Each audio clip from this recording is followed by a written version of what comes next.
তো আজকে আমরা দেখব একটা পলিসিস্টিক ওভারি প্রথম দিকে কেমন থাকে। এই যে একটা সিজ দেখতে পাই, এটা হচ্ছে রাইট ওভারি, এটা হচ্ছে রাইট ওভারি। তো রাইট ওভারিটা দেখতে পাচ্ছি অনেক ছোট ছোট স্মল ফলিকল আছে, হ্যাঁ ছোট ছোট স্মল ফলিকল আছে। যদি হচ্ছে 12টার বেশি এরকম ফলিকল থাকে এবং সবগুলো মোটামুটি দেখতে একই রকম, কোনোটা কিন্তু লার্জ না, হ্যাঁ। তো এরকম যদি থাকে তাহলে আমরা চিন্তা করি যে পেশেন্টের হচ্ছে পলিসিস্টিক ওভারিয়ান ডিজিজ কিনা। তো এর সাথে পেশেন্টের একটা কিছু সিস্টেমই থাকবে, কমপ্লেন থাকবে, সেটা হচ্ছে পেশেন্টের এমেনুরিয়া থাকতে পারে, অর্থাৎ মাঝে মাঝে পিরিয়ড 2-3 মাস পর পর হতে পারে। তো ওনার ক্ষেত্রে ঠিক এরকম একটা হিস্ট্রি আছে যে ওনার 2-3 মাস পর পর ইরেগুলার মিন্স হয়, হ্যাঁ।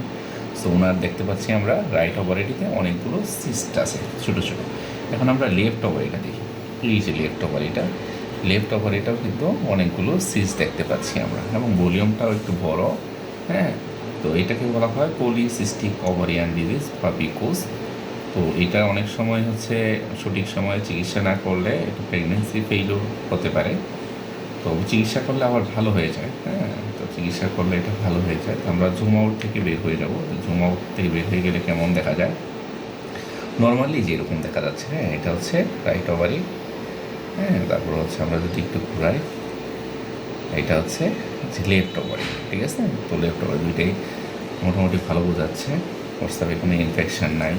আমরা যদি জরায়ুটা দেখি, দিস ইজ জরায়ু, হ্যাঁ, এটা দেখা যাচ্ছে। তো জরায়ুর সাইজ মোটামুটি ঠিক আছে।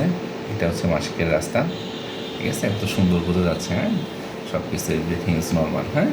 কিন্তু প্রতিটা দুই পাশে ওভারিতে একটু সিস্টিক ডিজিজ আছে। তো এটা ট্রিটমেন্ট নিলে ইনশাল্লাহ ভালো হয়ে যাবে।